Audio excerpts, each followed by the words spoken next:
Hi, everybody. I'm Michael Prentke, and this is Boss Bones. And today I have a super special guest, and that is Juli Thornell, but to me, Mrs. Thornell.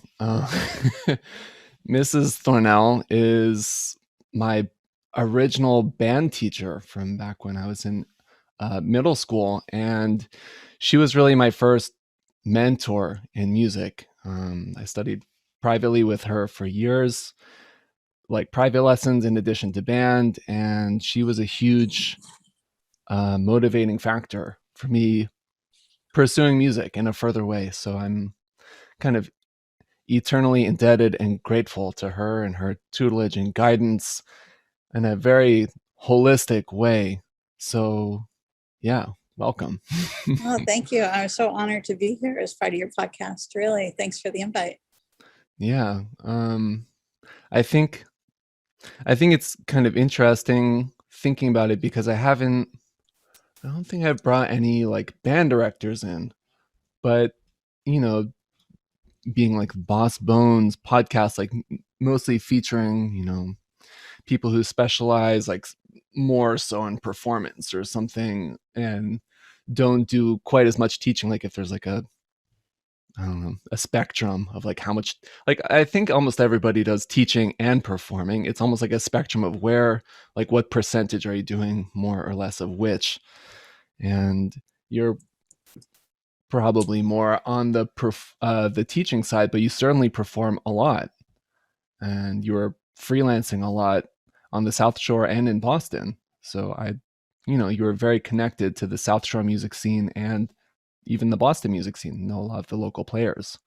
So I guess I'm wondering if you could talk a little bit about your experience, kind of juggling being a band director and also a performer. Right now, it's kind of tricky. There's the pre-COVID and the post-COVID life here. So right now, there's not so much happening. But right before we broke in last March, the school program was really strong. There was about 300 students performing, and the schedule was really busy. We had also just performed at the State House, which was quite an honor, and the students really enjoyed that. I'd also had a number of shows that were going on, and we were in the middle of rehearsing for another one on the South Shore, and things were moving right along. And it's always pretty tricky to juggle all of that, having the schedule during the day, being at school by 7, and sometimes, performing at night, getting home very late and not always seeing my husband or kids. But we managed to figure out what works for us, and managed to balance it out. It's not the typical home situation where one person's out all hours of the night. But it worked for us. We managed to make it work. Yeah, I think that's everybody's situation for musicians. We all have to kind of figure out what works for us. For those of us with partners or children, um, uh, yeah, we have to figure out how to balance all these different things in our lives. Um, And it's priorities. Like, what do you want to do? Eventually you have yeah, to learn how to turn down some things, say no to a few things. That took me a while to figure out too. But what I had a good balance there. I finally was able to do that. what were some of those things that you were turning down or struggling to turn down? Um, Even though I taught private lessons to help schools and help students, as well as for the financial gain, eventually I just didn't have enough time in the day, and I just couldn't take on anymore. And so I had to start saying no to some of those schools that were contacting me, and also just a few other groups that sometimes I felt like I had to say yes to everything, to take the opportunity, but where it didn't fit into everything else that was going on. Sometimes it just isn't the right call. So after all these years, sometimes it's better to say no if it doesn't fit in with your life at the time. Yeah, most definitely. We all have to figure out these priorities. Um, Um, could you maybe talk about some of the variety of gigs that you were doing? Because when I was studying with you and more, you know, spending a lot more time with you, like in middle school, I saw you were performing like in pit orchestras and community bands, and you even played with a brass quintet at my bar mitzvah, and you were doing a whole variety of different performance. So what kind of stuff have you done? Maybe Well, even first, circus stuff too, right? Didn't you play with the circus? yeah, there's a circus band. Yes. Thanks for reminding me. um, but I just want to say, like, I'm not a gigging musician in the sense that you've had on your podcast before. And I don't ever try to put myself off as, just I'm a professional trombone player because I am an educator Yeah. first. And so when I started playing gigs, it wasn't until after college when I was in the area and people found out I played trombone, that then it was, okay, we need someone. Are you available? And so I just ended up getting connected with all these different groups. And so one of them was the circus band, also called the South Shore Circus Band, who would play for the circus when it came to town, actually, but that's not a thing anymore. Hmm. And various brass quintets, which were really enjoyable. And then I started playing shows, especially for schools in the area. They really appreciate having local educators play with them Hmm. because I feel like we understand the situation with the students.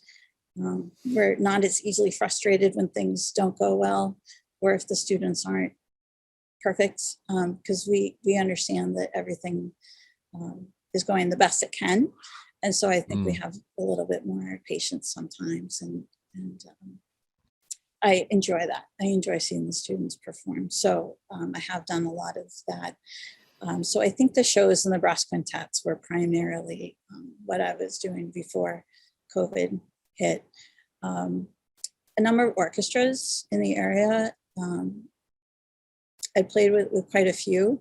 Some of them I had to let go after a while. I enjoyed Longwood Symphony. That was ages ago. Um, uh, various other organizations just interfered with school concerts and whatnot. So I haven't done that as much, but there was a group that I brought you in to play with once, and you got your first tuxedo, I remember. Oh God. But I still play with them. So it's been Hmm. at least 20 years with them. And I feel like if I was a gigging musician, I might have just gone looking for others, but I feel that this group really has come back to me year after year, and I feel a commitment to them as well. So Yeah. that orchestra I have continued with. Nice. Honestly, I think that's maybe my first and only tuxedo. I don't think I've been asked to wear tuxedos since. um, yeah, I think I'm excited about having you on the podcast because I think it's so important to kind of champion the undersung really heroes of music education. It's so easy to kind of look to the colleges and the universities to this kind of, I don't know, whatever. And that's fine, but I think the people who are really not celebrated nearly as much are people in high schools, middle schools, elementary schools who are really doing a huge bulk of work nurturing students. And I was just kind of reflecting moments before, like, you've actually had a number of kids, like, not that that's necessarily the goal, but you've had a number of kids go on to be professional in music, whether it's as educators or performers. I was thinking about myself and Eric Stillwell on trombone, and also Alex Sennett, and also Alex Judge. I don't know if there's any other people, but those are a couple that I could think of offhand. And there's quite a few that are in music programs right now, which is great. Yeah. So you're churning out people to keep keep music going in a positive way. Um, so that's great. I'm also thinking about my lessons with you, and how some of those gigs that you're describing, when when you felt I was ready, you took a risk and you invited me sometimes to play with some of these groups. You got me my first gigs. I'm thinking of, well, the Situate band, which was like the kind of rehearsal band, but then had the summer marching band gigs, and I think that was probably my first gig playing doing those parades with the Situate band, and playing with that orchestra where I had to wear the tuxedo and a handful of other things. Um, and yeah, I guess I'm just very grateful for all of that. Um, you you were starting to share some stories about me before. I was wondering if you had any fun stories that you could share offhand.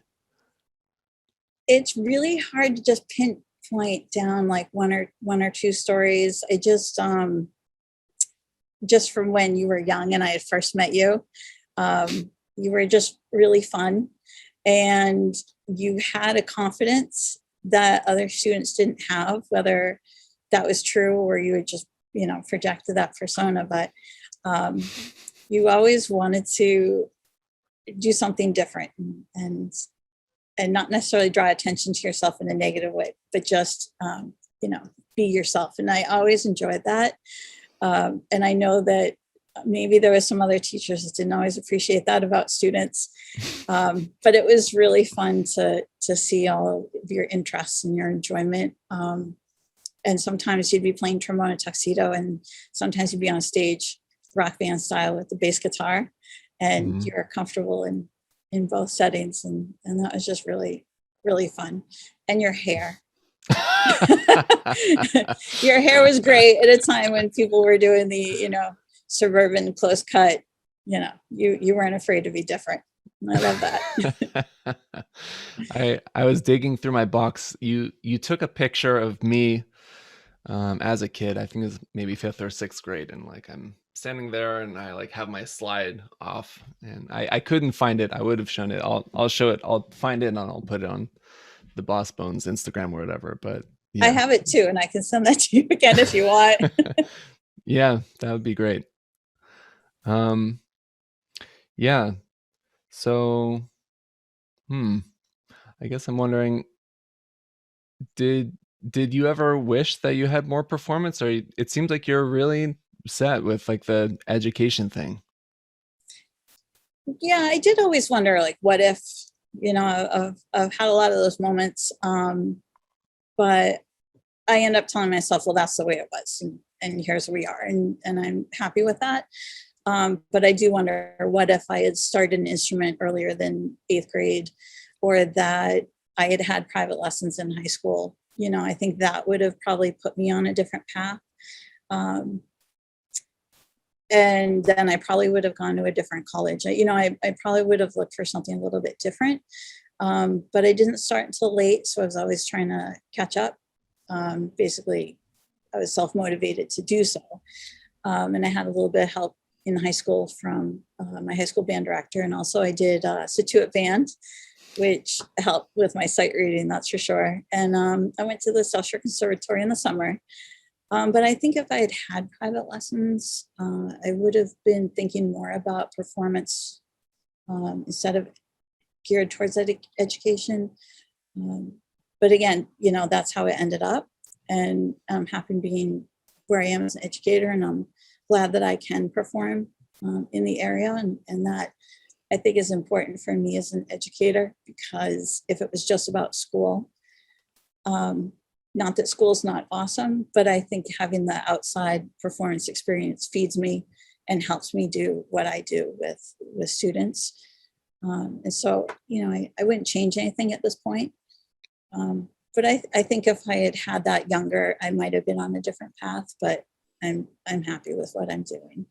Hmm. That that's kind of amazing. I don't think you ever told me that. I knew that you went to Cornell for music ed, but I right? went Am I to wrong? I went to Hartwick College. Hartwick. Oh, I Yes. thought you were at Cornell. No, Okay, my bad. that's Well, okay. anyways, yeah, I knew that you did the music ed thing in school. Um, but I didn't know that you you consider yourself like a late starter and you didn't have lessons even through high school. Um, I think I remember you telling me like you participated in Institute Band and South Shore Conservatory and whatnot. But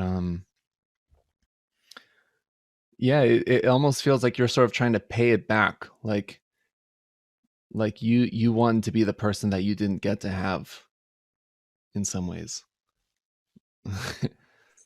And that's true. That's true. And also, um, just to be able to reach some students the way music helped me. And they don't have to be performance majors or music teachers, but obviously, as you know, music provides such a um, connection to others, and can help so many students where they might not feel a connection to the sports world or other students, and the arts is really where they are more passionate. And so I like to be able to give them the opportunity to do that. Not expecting them to ever go on and be as amazing as you or become music teachers themselves, but just to give them the opportunity. Yeah. Um, are are there any other kids that you can remember? I mentioned Eric Stillwell and Alex Sennett and Alex Judge. Who else has gone into music? Um, I I don't know if I should just list names. I don't know. Up to you. Just I don't know if they would want me to They'd do that, appreciate. but Yeah, there are a number of students right now who are majoring in music education. yeah. Quite a number of our students are actually at UMass Amherst, which is Mm, great. They have a good connection there. And I've had a lot of students go into performance, but different aspects. I think it's been awesome to see how someone might go into the classical studies where someone else like yourself has enjoyed jazz. And even though they all have the same foundation, mm, they go into what interests them. And I'm always fascinated by how that turns out, and everyone's true to themselves. yeah. Like yourself, what do you think helped you find your path that you Well, took?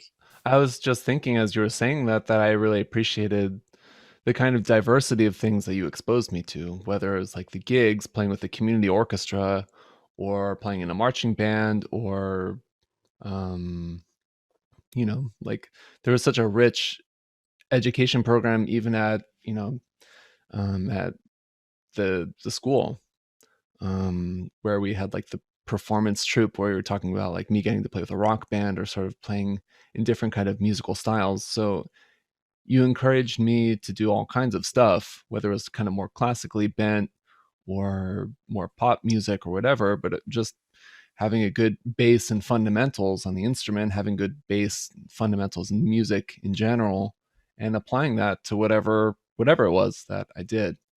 Um, I was also just thinking about, I think you encouraged me to try out for BUTI, the Boston University Tanglewood Institute. That was like my first time, I think, really trying to dig into some classical stuff. I think it was like maybe in eighth grade or something. And actually trying to do some orchestral excerpts, and they just kicked my ass so hard. And being so severely dejected after that. I think trying to play bolero in eighth grade, play like a high D flat or something, and just like, this is not happening. And I think maybe I was cocky or something, or just like gave up on it. Just like, oh, I can't do this. I'm gonna try something else. But yeah. Well, I mean, that's always my goal, is to try to stretch people. And I wouldn't use the word cocky, but once people have gotten to a point, like students, I've had quite a few where they say, I did all that. And then it's, well, what about the next step? How about this? What comes next? So you just have to throw it out there, because there's never an end to what we learn. It's never an end to what we can play if we keep going. Yeah. And like at the middle school, we start with, Sums Fund District, and we have to start somewhere. So if the students want that experience, even starting in seventh grade, I'll give them the piece and I'll say, give it a try, because you might not make it, but you're going to learn a lot in the process. So it's Yeah. it's good to always push for the next step. Never force, but suggest. So we all Hmm. know what we're working towards. That's a really interesting distinction, because I can I think we all hear horror stories about the band teachers who are more forceful, and it's not like an organic process. It's not a process about understanding what the student wants or is interested in, but maybe almost more centered around the teacher themselves, and sort of like through my students, like if they excel, then it looks good on me. And but yeah, I appreciate that, student centered education about I kind feel of that pushing way a them. lot about, excuse me, some of the adjudicated forums that are in the area, where band directors will take their bands to compete basically for rating. And at our school, I feel like that's not our goal. And the way our program's set up, we don't really have, the funding or the scheduling to have a more to have more time to do this. But I don't feel like bringing the students to a forum like that to compete against others is my goal. And so I haven't done that. I feel like a lot of directors do that more for them to be able to say my band got gold. And I do know that there's value in preparing the students to do that, but that hasn't been the focus. Sometimes when people ask why we don't do that, it just hasn't been my goal with the students. And personally, I don't feel the need to be able to say I have achieved that, and so I don't see us doing that in the near future. But in terms of the students individually, that's why I do try to get them to do some of the other organizations like Sunstone District and other things in the area. Yeah, those were definitely huge growth process or growing moments for me, when you encouraged me to do SEMSBA. And for those listening and who are curious, SEMSBA was Southeast Massachusetts Band Directors Association or something. School Bandmasters Association. Yeah. That's SEMSBA. And I then know New York has NISMA. This is like on a much smaller level. mm-hmm. And also districts. Those really pushed me to grow. Yeah, it's kind of funny how sometimes we just kind of keep going, because I feel like I was like, maybe I worked hard, but I was never like, I wasn't like first chair every time and like just dominating it. Maybe like second chair, maybe third chair. It's like I wasn't always the best, but just kept going and just kept kept trying. But I couldn't have been there if you didn't encourage that. So that was great. And those it I try to encourage my students to do it. I don't think any of them have, but as best as I can, I try to encourage them to do it.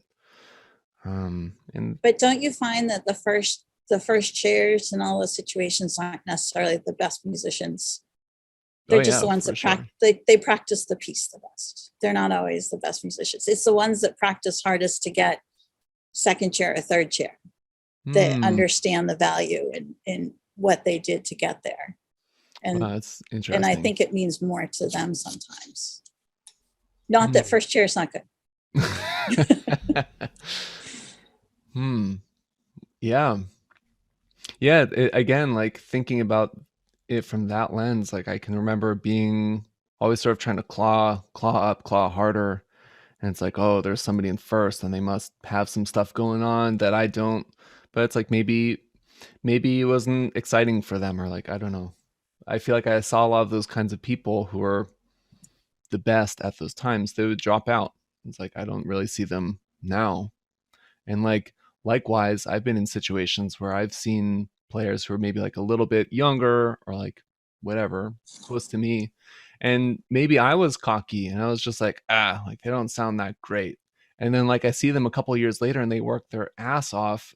And then it's suddenly like, wow, they just suddenly like they grew. It meant a lot to them. So Yeah, and yeah, I always say, like, I never made Sumsman District the first time I tried out. yeah. My director just said, "Hey, here's a piece. Show up this day." Didn't even prepare me for it, really. No grudges or anything, but I went there unsure of what was the process, and I bombed. I was just so nervous. So, I'll tell the kids that right away. Like, it didn't come easily for everybody. I didn't make it my first time, Yeah. and that's okay. It makes you work harder the next time. No doubt. Yeah. I was just thinking about, I think some of the super cool, extra special things that you were able to offer me as a teacher and kind of beyond being a teacher, being a mentor. Well, one was you really encouraged me to listen to all kinds of music, and I was open to it. But, um, I was listening to like a lot of heavy metal at the time. And like, you weren't like, you were totally open minded about like, that's cool. Like, that's fine. Why don't you check out this, and this? And also, hey, why don't you check out like, I don't know, some movie score soundtrack, or why don't you try listening to Stravinsky, or like, why don't you try listening to, you gave me like some JJ Johnson and Kai Winding recordings, and like just all kinds of stuff. Hey, check these out, check these out. And you really opened my mind to all kinds of stuff. You were super generous, like burning me CDs, or, and then even beyond that, you were always very generous with your time. And I think I even remember you sometimes giving me like rides home, like from school after lessons. It would be like Friday, we'd have a lesson, and you were always super generous, and we would hang out in the car, and you'd play CDs. Hey, check this out, or whatever. And we would also just talk, and you were there for me in a much deeper way beyond just playing some melodious etudes. um, and I think that's kind of a testament to the potentially like the kind of mentor and emotional leadership that teachers can have with kids, which is a super vulnerable place to be, you know. But there is kind of like a lot of I guess like mental health, emotional health that comes into play as well. It's not always just about music, like strictly. What do you think? It's so deep a topic, isn't it? Especially Yeah, when you're in middle school. yeah. Yeah, and for you specifically, like you had the passion for music, and I love seeing where you were going with it. And myself, before I played trombone, I was just listening to heavy metal. Mm. So I'd go to orchestra stuff with crazy T-shirts that nobody understood, and that was it was Metallica, but then we'd go play some classical stuff later on. And so I got where you're coming from. And I knew that you would probably be interested in hearing what else was out there. And when you're 14 in middle school, sometimes you're not surrounded by other people who have your same interests. And so, it is a time where sometimes people give up a passion or a love just because of peer pressure or just their social circle. And so Mm. whenever I see that in students where they have that interest, I'll do whatever I can to help feed that and support their interest. Yeah. And if they need a ride home, I'll give them a ride home too. Yeah, that was special. Even just all these little or even slightly bigger gestures is very, very meaningful to me. Um, And you were fortunate. I remember you had strong support from your parents. yeah, And I think that helped a lot. yeah, they definitely supported my musical endeavors and encouraged me for sure. Um, yeah. Um, hmm. So do you remember Mr. Garrett? Mr. Garrett. He was Uh, doing chorus here, I think, when you were young. yeah, yeah. Okay. So he went to he was at the high school and he left quite a while ago. And he's now Dr. Garrett. And he's at Case Western University and leads up a lot of educational programs and has been the director of choral studies and whatnot. But he recently finished a book um, Wow. and contacted me about that because his focus is um, gender equality and trans rights, especially in education. Wow. And it's just fascinating to follow his progression from being here at the middle school with me to what he's done at this point. And just thinking of support, you had support from your parents, and sometimes students don't have support at home, and sometimes the only support they get is in school. And he was questioning about our educational system these days, and questioning what experiences I might have had, or what I have observed, that gets into gender equality, and then other issues as well. And is that a topic that you've discussed with any of your other guests? Definitely. I've Yeah. definitely dug into that a little bit. Um, One of my earlier guests, um, this woman named Vicky Garcia, she's a classical trombonist, and I was talking to her about, challenges she might have faced as a woman freelancer in the classical world and facing sexism. And she described some stories and trials and the way that she was so incredibly able to deal with some crappy people. So good on her for being really kind of like extra prepared for that. And you know, people shouldn't have to be, like you shouldn't have to be ready for that. It shouldn't be an issue at all. But anyways, she's extra ready for that. But as we are talking about it a little bit, she was like, do you talk about this stuff with the men that you've been interviewing? And it's like, well, honestly, I mean, she was like my second or third interview, so she was pretty early on. But it's like, I haven't really talked about it much. She was like, you should talk to them about it too. And it's like, you're right. It's interesting to get women's perspectives and hear about their take. If being a more marginalized gender in the world, we're in a male dominated world, what it's like to be a woman in this particular field. But we need to talk about it with men too. So I try to bring that up with people, and it is interesting discussing it, different people's perspectives and how they navigate sexism and discrimination. Haven't talked so much about trans rights, but more just broadly sexism. Um, yeah. That was a great podcast. I did get a chance to hear that one. And the conversations just coming into schools a lot more these days, about equality for all students. And over the years, it's not something I ever thought about, but other band directors, other music teachers would contact me and ask me, number one, how do I get trombone players? And number two, how do I get girls to play trombone, is what they would say. Mm, And it never occurred to me to think of it that way, because I demonstrate all the instruments and it doesn't matter what gender you are. And I think maybe being female, introducing the brass instruments, there was never any thought of someone not being able to do it.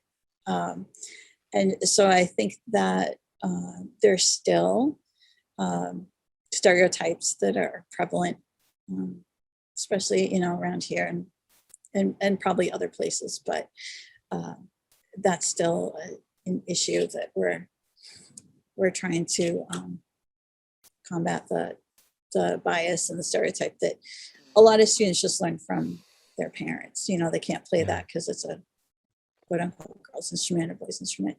Mm-hmm. But I really enjoyed talking to Dr. Garrett about that, and his book's coming out, so I'm going to be able to see that pretty soon. Wow.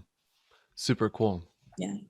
That's really good on him for doing the work and writing the book, and trying to bring more light to a super important issue.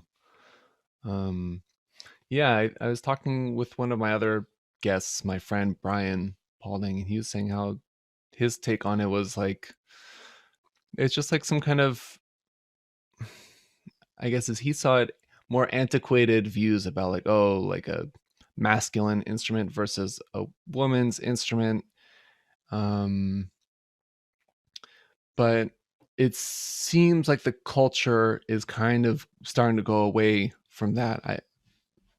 Thankfully, finally, I don't, it's not like a light switch. It takes generations and time to get there, but it really does feel like we're kind of moving in the right direction. But yeah, I think there probably are still a lot of folks who are going to make gender stereotypes about an instrument or a person's ability to play an instrument. Um, but I think what you know, you're you're doing the work, and I'm also doing the work. I hope on my end as best as I can. Um, I think it's maybe more meaningful for you being a woman and just playing trombone. And I have girls, students, like young kids, and I encourage them and treat them the same as anybody else, and I push them if they're motivated. Um, and they're great. Um, but I think just having role models such as yourself really is probably the most one of the most important things that can exist. And you've been doing this for a while now, so you've graduated generations of kids and have kind of within your own position been able to um, foster generations of kids who hopefully have a more inclusive and more inclusive understanding of music and gender dynamics, I think. Yeah. We hope. um do you feel like you still experience that? I'm just going to be blunt, and I'm going to say it's probably older older men who are going to be much more likely to make like gendered comments about instruments and people's ability to play instruments. I'm wondering, you don't necessarily have to name people, but if what your experiences have been. Oh gosh. When I first started teaching,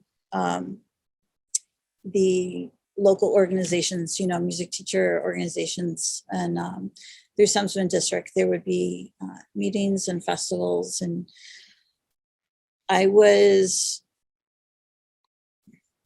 it was like I was ignored. I was a female, I was young, and all the big players were guys that had been doing it for years and years. So I didn't count. And Hmm. so there were no conversations, whether I tried to start them or not. I was invisible to them. It was an old boys club.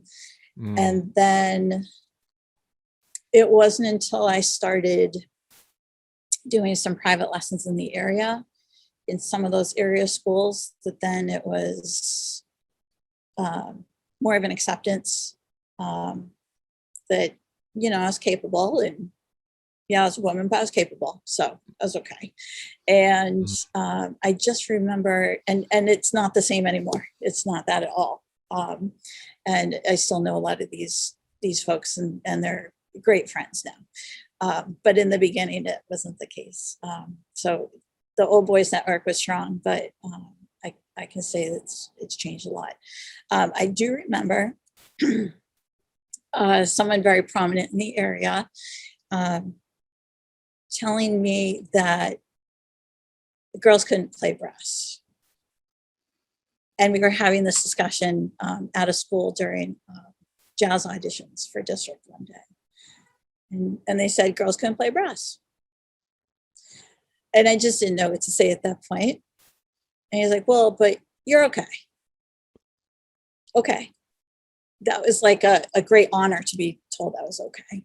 And then a few years later, we had a conversation, and it went a little bit differently because now he had quite a few strong female brass players in his groups. And so his opinion was not the same. So he had changed his thoughts on that. But again, he had already been in that position for twice as long as I had been teaching. And so obviously Hmm. this had been strong, and Yeah. just there was evidence of some old school thought there. And I'm glad that he experienced that change in his program. And I'm glad that he saw that it didn't matter, that gender didn't matter at that point. But it wasn't anything that could be changed by just saying, you're wrong. Female players are just as good as male players, or, any gender. But that when I first started teaching, that's what I experienced. And I was young and didn't even know how to come back to some of those comments sometimes. Even I think, I think it was 15 years ago now, I had played somewhere where I didn't really know the folks, but they had called me and asked me to come sub. And I don't go in saying like, oh, here I am. I just go and play. And that's what I'll do. And one of the trombone players afterwards had said, I didn't think you'd be able to play because you have thin lips, but you played really well. I'm like, what are you telling me? Would you say that to a guy that came and played? Oh my God. Like, what does that have to do? Okay. Oh like, my God. Those are the things where I never had anything I could say in response, because it just blew me away that people were like that. Now I think I'm better prepared to speak up. you shouldn't have to be. The fact that people are saying things like that is so outrageous. I know. So those are just some of the things that have come up over the years that were normal, to them. And I'm glad to see that there's so many young educators that are in the field now, and that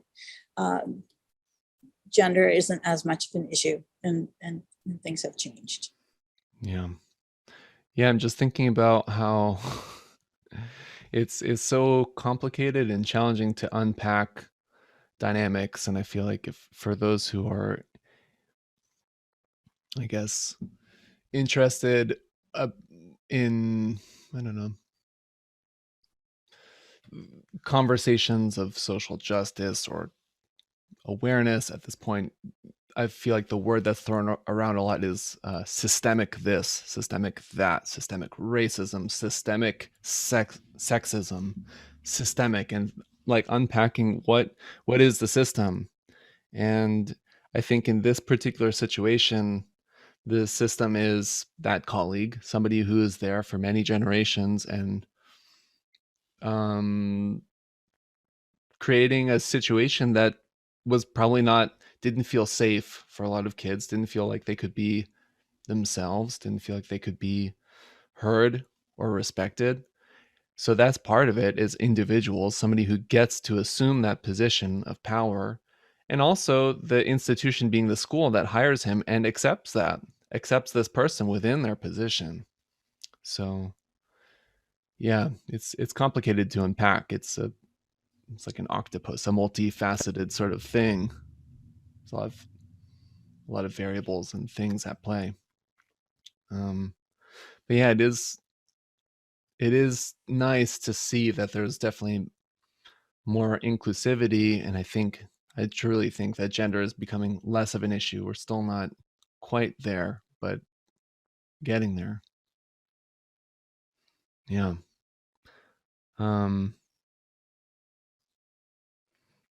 What have been some of your biggest challenges while teaching, just in general? If I talk about this past year, it'll take up another hour.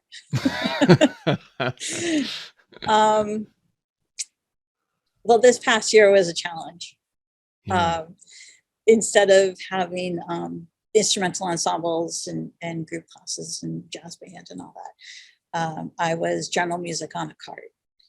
And so the students were separated by homerooms. They had to remain in their homeroom class. And all the specialists traveled to homerooms, and we had 17 days with each homeroom, and then we moved on. So we essentially taught every student in the school. Whoa. 17 days per class. And so going from all instrumental to creating something that would be a general music curriculum on a cart for 17 days, and trying to keep it relevant and trying to keep it interesting, Mm-hmm. In the situation was a challenge. I also had to room and Zoom. So when I was in the classroom with students, I also had the other half of the class on Zoom. Oh, And geez. you had to teach both at the same time. That's the worst. Terrible. So the technical aspect of it, I got much better really quickly, and it became, that became easy, as opposed to trying to keep the class engaging. Because I understand the situation. They're in mass. They have to stay at their seat. They can't have instruments. I can't have band. And in the end, by the end of the year, I thought, and I never, pat myself on the back, but I thought I had done a good job. I thought a lot of kids enjoyed what I did. We covered all genres. I did use technology a lot. We use Soundtrap and we use Music First programs, and they were involved. And I thought it went well under the circumstances. It went very well. I'm sure. I'm sure you did great. Yeah, and so we made it. And then hopefully next year we'll have performing ensembles back in the program. I think early on when I was teaching, some of the challenges was not knowing what I didn't know. Undergrad, being kind of old now. Undergrad, we didn't have any technology classes. Sure. There was a computer lab, we'd go type papers up, that's all we had. And so technology, I've always been trying to learn and be able to use that with students. So that's ongoing. Yeah. And then also early on, instrument repair.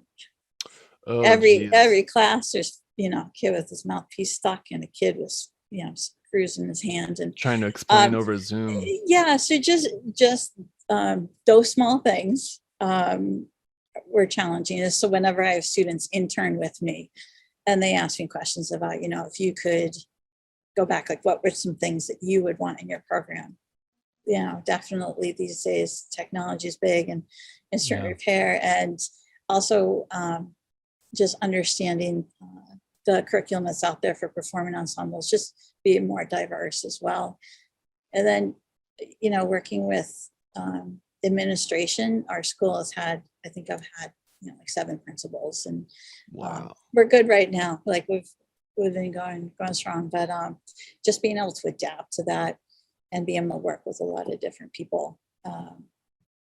You just learn quickly how to make that work. And that, those are just some of the educational aspects of it. Yeah.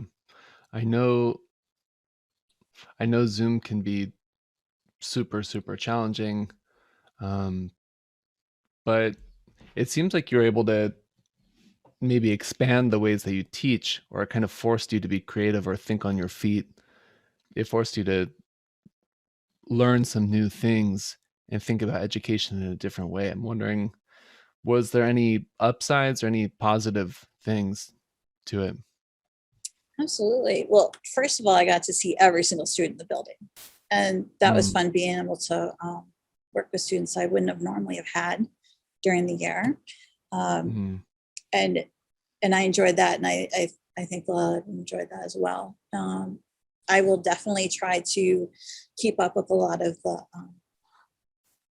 the lessons I developed, and a lot of the units, including more genre studies, even in ensembles. And in terms of the technology, using Google Suite, there's so much that we did, Google Forms, Google Docs, Google Slides, that are beneficial anytime. Sure. We'll definitely continue with that. Yeah. You mean like slideshows, or like, I don't know, like different kinds of documents that you developed you can still use? I mean, I've been doing that for a number of years, but I think having to go into the classrooms when students did have their own device, I developed more that was more self-directed learning, because we always had to be ready at any time to, have Zoom go down or something not work. And so there were a lot of lot of units where I was able to develop, a whole program where they could, get feedback through Google Forms, and the slides would give them links to all the, appropriate curriculum that they needed. And it was just very interesting to have them able to run through things on their own. We had to set it up in Google Classroom so that if somebody wasn't in class, they could also log in and lead themselves through assignments and whatnot. But instead of having a lot of class time, just lecturing the class, just providing the materials and letting them dissect it on their own, and then using the class time for more discussion or, interactive materials was beneficial for all of us. That's cool. What you said that you were having the kids try to work on learning more genres. What was that like? What were you doing? Well, the non-performing population, we know that there's, been a chorus in schools, and sometimes there's been other students who don't play any instruments. And I don't think it's as popular, but let's say it's the KISS 108 population, where they are just listening to pop music or rap music, and that's all. And they've never bothered to listen to anything else. And they consider all other genres to be, using their term, stupid or bad, because they don't know anything about it. Would they say that? They say that often, not in class, because I approached it that way, like, saying, I know you will say that these other genres are bad, but you don't listen to them. Do you know any music from those genres? And of course they don't. So I just wanted to just broaden their listening a little bit, but try to do it in a way that they wouldn't find in a lecture format, boring. So I think that a lot of them enjoyed a lot of the music that was brought in. And so even the ones that just said they only listened to rap, they enjoyed Motown and Stevie Wonder. They enjoyed Louis Armstrong. So I just wanted to make it a goal to introduce them to different music than their norm, because they only listen to one thing. And so if anything, I just wanted to be able to do that in my classes, because with only 17 days, there's not a lot you can do, but each class was a focus on the genres. Yeah, I mean, that's so important, and that's something that anybody, regardless of their music practice or lack thereof, can appreciate, is music, like listening, music appreciation, music, listening to new stuff. Even the most seasoned players, it's such a fun thing when you meet another musician and they can show you something really different or interesting that you've just never listened to. So from like all levels of musical life, it's listening is always such an important thing. And I think even for kids who are not in a band class or in chorus, to have somebody be like, hey, listen to Stevie Wonder. And like, maybe their parents wouldn't show them. Maybe they don't hear it on the radio. That just like wouldn't ever happen unless they go to a wedding, and they'll almost certainly hear Stevie Wonder. But yeah, just somebody who's going to kind of open up their box, their perspective, broaden their horizons a little bit. I think it maybe sounds I don't know, trivial on a superficial level, but if nobody else is going to do it, then it's important. That's kind of like culturally important stuff, just to be aware of, maybe American music, or maybe music from other places, or just like starting to get an understanding of music in a more nuanced way. Absolutely. And they're so quick to judge, and we've all been there. Sure. And it's middle school, and a lot of them are judgmental. Not all of them, but it means more when I can reach the ones that play it cool, and everything else is bad unless they like it, and when they finally turn around and say, hey, I like that. That was different. That was new. And I liked it. Listening is a lifelong skill. And then not being being exposed to more, you know what it's like, then you're not as judgmental, and you're more open to new things. And at Yeah. 14, that's a pivotal moment for that. Yeah. You're making me think of, again, my friend Brian in the other podcast episode, and he I think he described in that episode, but he likes to play this game with some of his students. I think it was during COVID. It was like one of the things that he developed, just like sort of invented on its own, a little game to try and, how do you teach kids music? And I think along the same vein, um, of trying to work on listening and music appreciation, he had a game with the kids. It was like an ensemble. It's like, how are you going to make an ensemble when you're all virtual? It's really hard. But one of the things that he did was he had like a game where the kids would try to stump each other. And it's like, I'm just gonna choose some piece of music, and it could be like recorded or from anywhere in the world, and you have to figure out, where is this from? Where is this recording from? And yeah, I think it was a really fun thing. Maybe somebody would play something that's more like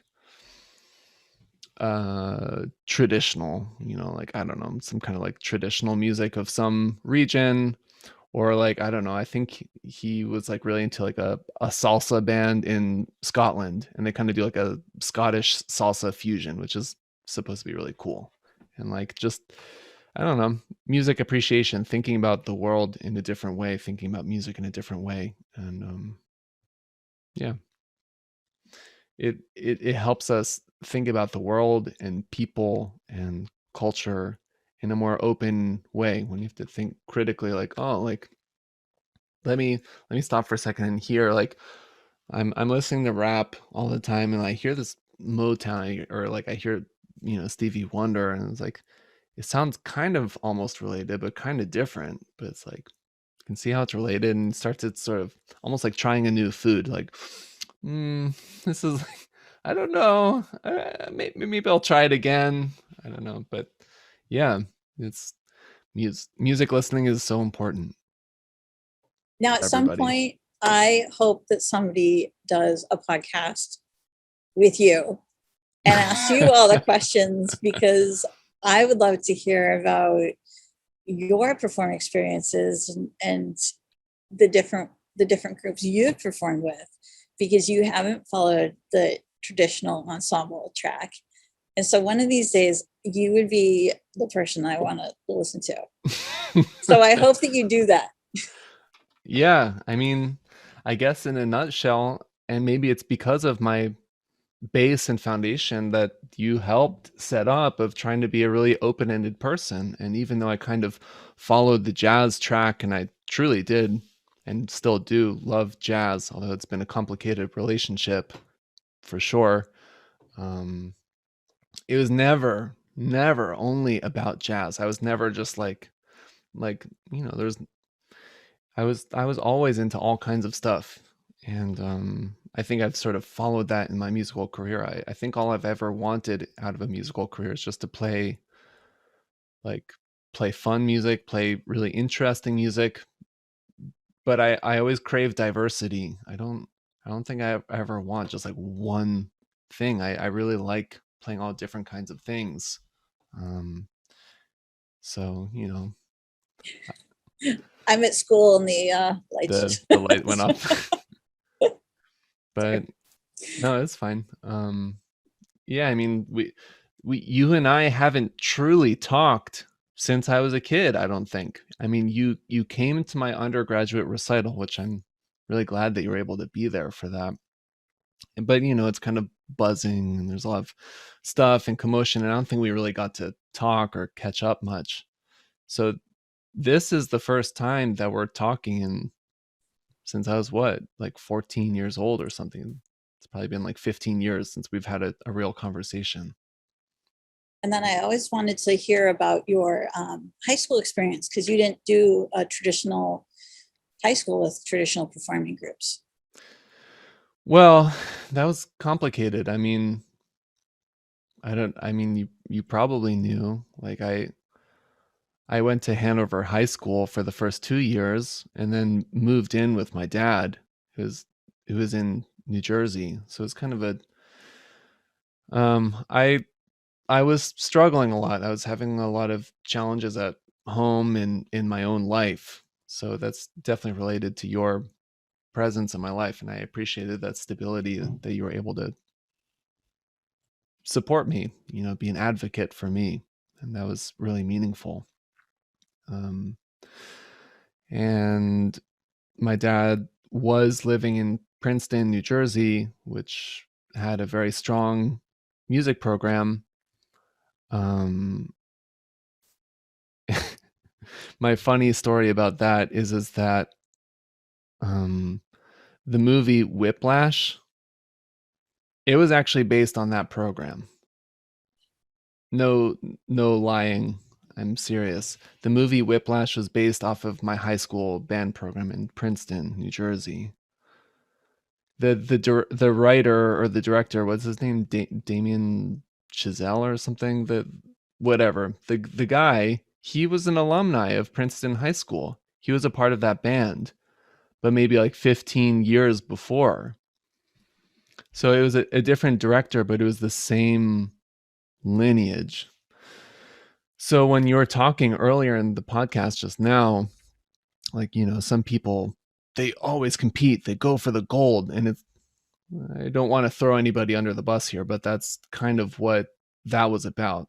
So in some ways it was super intense, and I was, working my butt off while I was in Hanover, but I'd never been kind of pushed in that way, been in that kind of a situation, but I felt like I was up for it.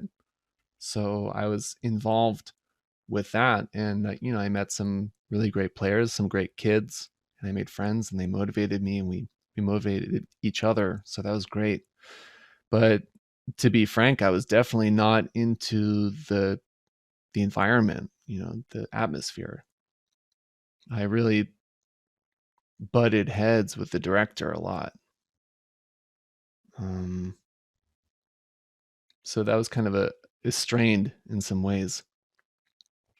Um, but I guess on the flip side, it validated me as a player. We're going all these places and we're playing this really challenging, jazz ensemble music for, I don't know, whatever, and we're competing, and we've been gold for 30 years in a row, and this is not going to be the year we get silver. We got to get gold, gold, gold, gold. And we performed and we did well.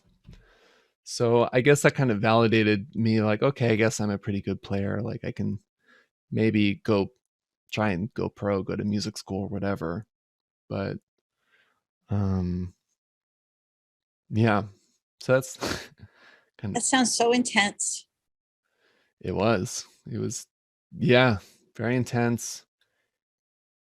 It didn't feel musical, it felt athletic. Yeah. Wow. Wow. I don't even know Uh-oh. what to say. That just sounds incredible. For you to come out of that experience and be successful the way you have been, I'm glad that it didn't, I'm glad it didn't take away who you are, because you could easily be crushed, as any other student could easily be crushed by that. Hmm. So I'm glad you were strong enough to take the good out of that. Yeah, yeah, I'm still grateful for that, although it was a complicated and flawed experience for sure. um yeah, but then I don't know, I guess if I can quickly answer your other question, since we haven't really talked that much and maybe other people are wondering, like, I think, like, I I went to NEC for undergrad, and I loved playing all kinds of stuff. I played some salsa for a couple of years, or like Latin music, and I loved that. I loved it so much. I want to do more of that. And I played some free jazz, and that really, I struggled with that. It was really fun, and it really opened my horizons. But to try and get into that kind of a thing, like really trying to get into that energy and that vibe, it's a very different kind of thing. Like, kind of opening up the box of improvisation, trying to hit it in a very different way. I mean, free jazz is a complicated thing to unpack, but anyways, um, and upon graduation, I was involved with, I don't know, I've mostly been playing most actively with this Mozambican group called Kinazore, and they were at my recital. So if you were there, you might remember them. So that's I've learned so much about, you know, Mozambique and the southeastern African region in general through playing with them, and um, also about music business just by working with them and doing a little bit of touring and a little bit of recording and whatnot. And then I was also playing with an interesting group for some years called Osekri and the Lucky Bastards. Osekri was out of New York, and he's a Ghanaian guy. He's a poet and sort of singer and guitarist, and he's a complicated individual. He's created some controversy for himself. So if you're really curious, you can look him up. Okay. um, but but it was still fun, you know, playing with him and playing some of his music from a, you know, totally different area of Africa, like the polar opposite side of Africa, you know, so it's a pretty different vibe. And um, I don't know, I even played a little bit of Renaissance music with the teacher from NEC. He's a recorder player. So I actually played a little bit of sackbut with him for some gigs. And I have a friend in town who's from Morocco, and he asked me to play some gigs. So I actually played some Moroccan music on trombone. I tried to sort of accommodate. It was fun learning about that style, and some of the players were so inspiring. They're just incredible on like Doumbek, and they had like their keyboards, like kind of they reprogram them for the certain, like, I don't know, I guess if you call like maqam or the scale or whatever, but like they were getting all the microtones on the keyboards. It was beautiful. It's amazing. And I don't know. And then also playing jazz and playing in marching bands and all kinds of stuff. So I've always been open to all kinds of playing.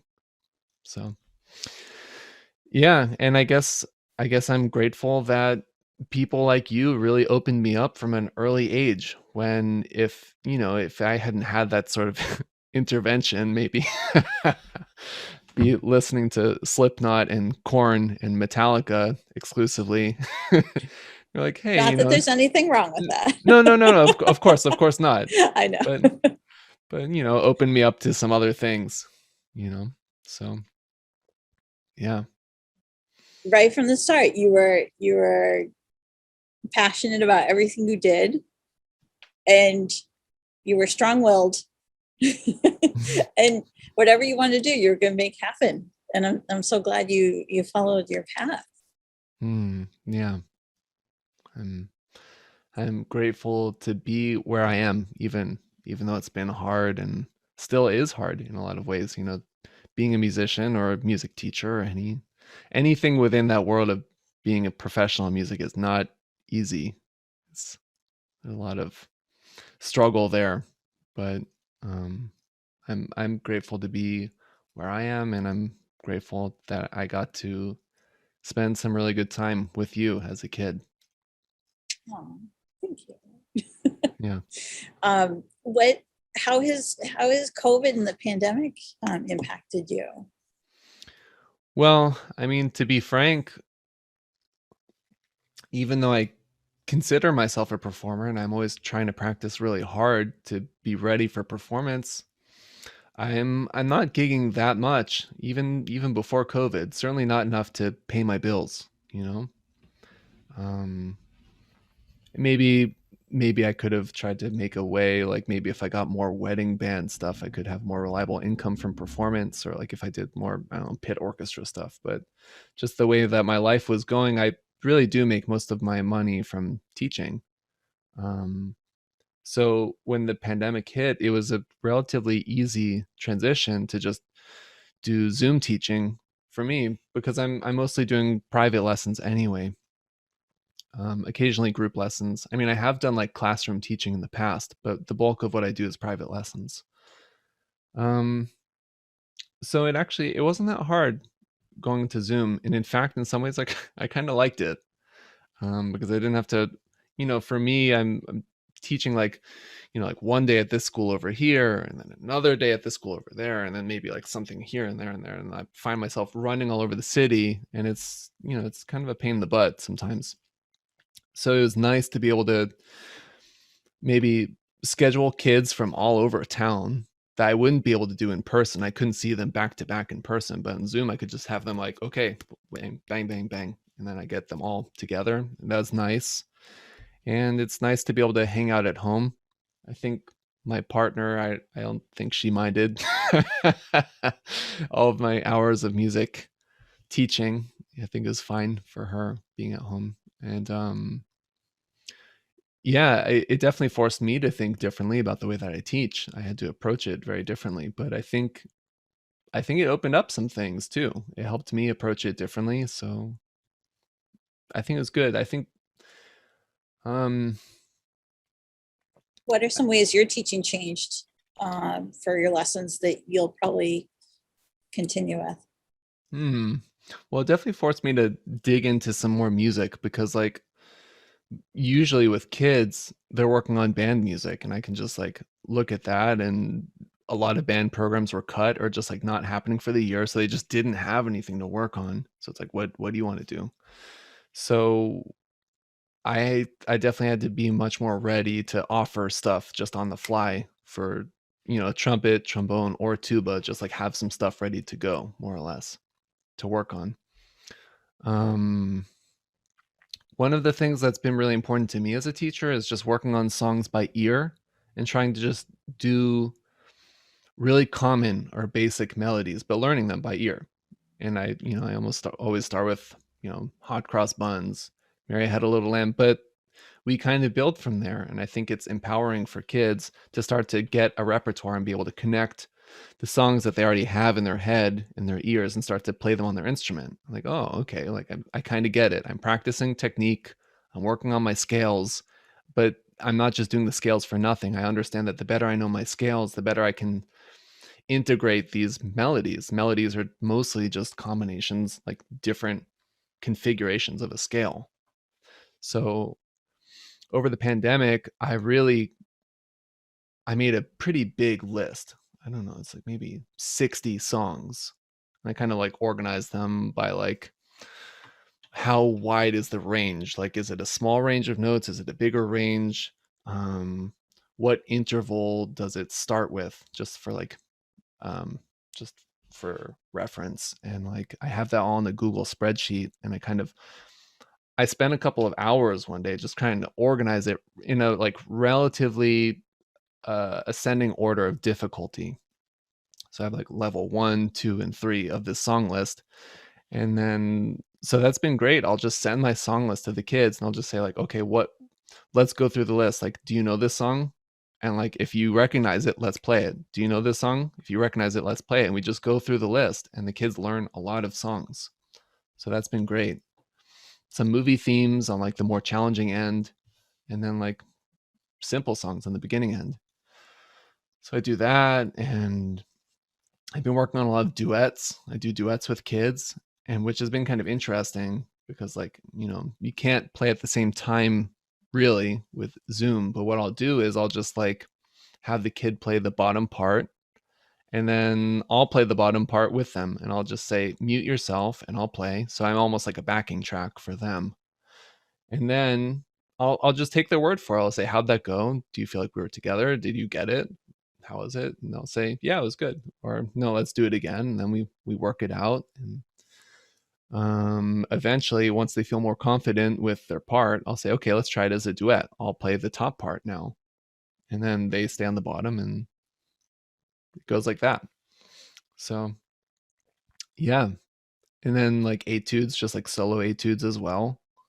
Um, so kind of similar to what I was doing before, but I was able to refine it and approach it in a different way. So yeah, So you're a teacher as much as you are a performer. You're an excellent educator. I yeah, I teach a lot, and I think I'm pretty good at it. I think I And did so come the well by my fall, will kids. you continue with Oh, sorry. Go ahead. I was just saying, I think I'd do well by my kids. I think I'd teach them well. Will you continue with the lessons in the fall? Will you have your full schedule? Yeah, I think so. Um, Okay.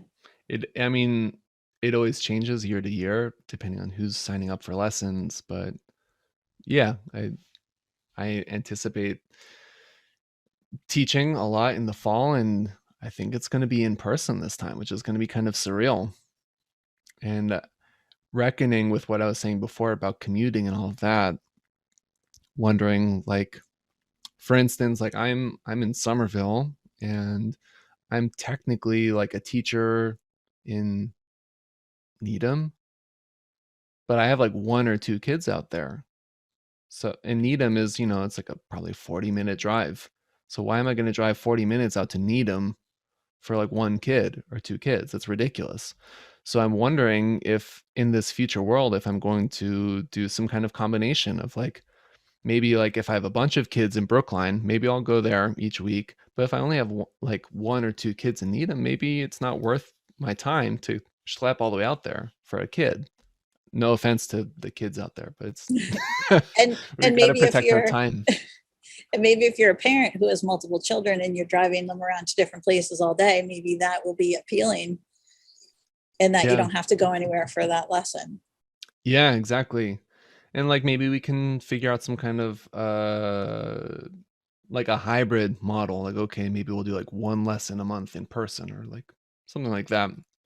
So it'll be interesting to see how it goes on in the future. Yeah. How about performing? I've just got a few things lined up for the summer now. Yeah. And What do the you have going on?